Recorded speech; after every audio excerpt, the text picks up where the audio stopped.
Well, hello there and welcome to Citizen Sports, the digital edition. My name is Wahiga Mwaura. Always a pleasure to have you. Let's get straight into the day's sports. And we begin with football, where the future of Kenyan football hangs in the balance after a meeting convened by Sports Minister Dr. Hassan Wario ended in a stalemate. Now, FIFA have threatened to ban Kenya if the country plays host to the two leagues.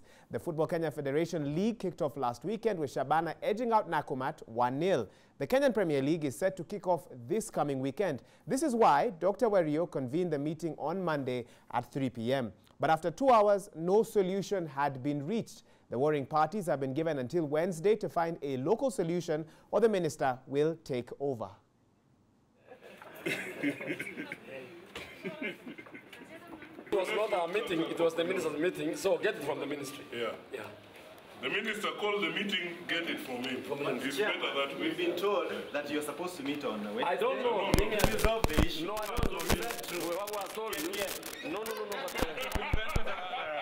In short, we have been told to go and sit down and make a decision, resolve the matter. If we do not, by the end of Wednesday, the ministry will take such action as they will be advised. By Wednesday? By Wednesday. At the end of Wednesday. And the meeting is to be attended by all the clubs and all the NEC members of the federation. Okay, at Southern Stand on Wednesday at 9 o'clock. In the morning? In the morning. So if we do not resolve the matter between ourselves, it will be left to the ministry to take such action as may be advisable under the Sports Act. Are you confident you'll be able to strike a deal before that before Wednesday? We have always been very open for discussions, and we look forward to fruitful discussions. Right. Of course, if any more developments come out of that particular story, we will update you as and when we get them. But further afield, Manchester United came from behind at League One Preston to win 3-1 and set up an FA Cup quarter-final against Arsenal. United's goals were scored by Ander Herrera, Marouane Fellaini and Wayne Rooney. Scott Ladd scored the sole goal for Preston. Garner, here comes Laird with a sight of goal here. He's scored a goal. Scott Laird. Preston breakthrough in the second minute of the second half. And it's run through. Ashley Young's onside. Here's Ander Herrera. And it's gone in. And Manchester United celebrate an equaliser. Ander Herrera, who made the breakthrough at Yeovil, has made the break back here. Have a go at Laird here, and he's got into a great position to cross. Fellaini goes again. Manchester United lead at Deepdale. Turn it around in the second half. Here with a golden opportunity to get his first goal of 2015. And he's hammered Manchester United into the quarter-finals.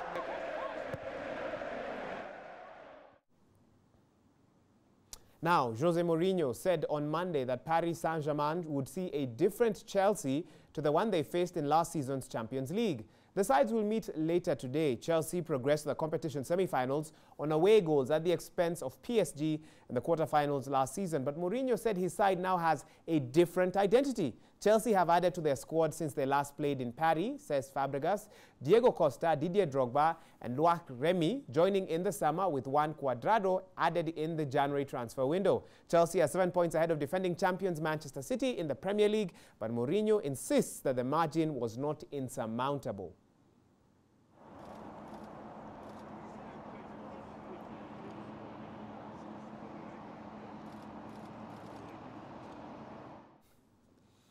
Now, Shakhtar Donetsk are hoping a surprise Champions League victory over 2013 winners Bayern Munich later today can bring some brief cheer to their troubled nation.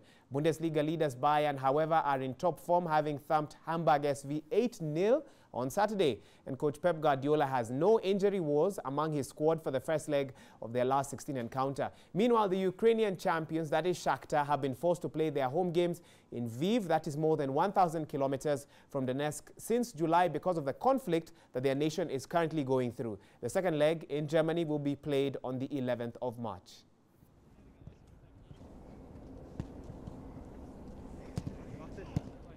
And away from football, the head of World Athletics has admitted that the sport faces a crisis over allegations of doping by Russian competitors.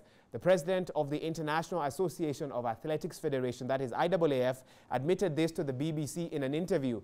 In December, a German TV documentary claimed that Russian officials systematically accepted payment from athletes to supply banned substances and cover-up tests. But Diak, who will stand down as the IAAF president in August after 16 years as the most powerful figure in track and field, denied any knowledge of cover-up.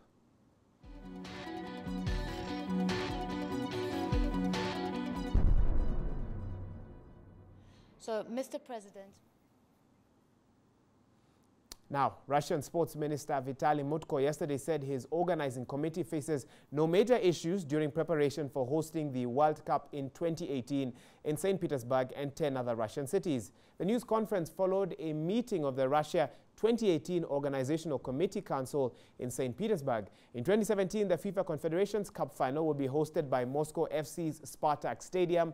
The World Cup will take place across 11 Russian cities.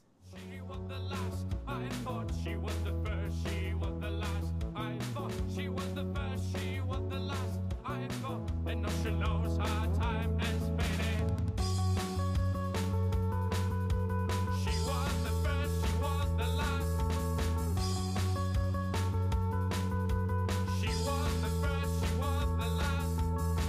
With the heat of the sun she comes, they were right will collapse. Set the female in the hands of dignity.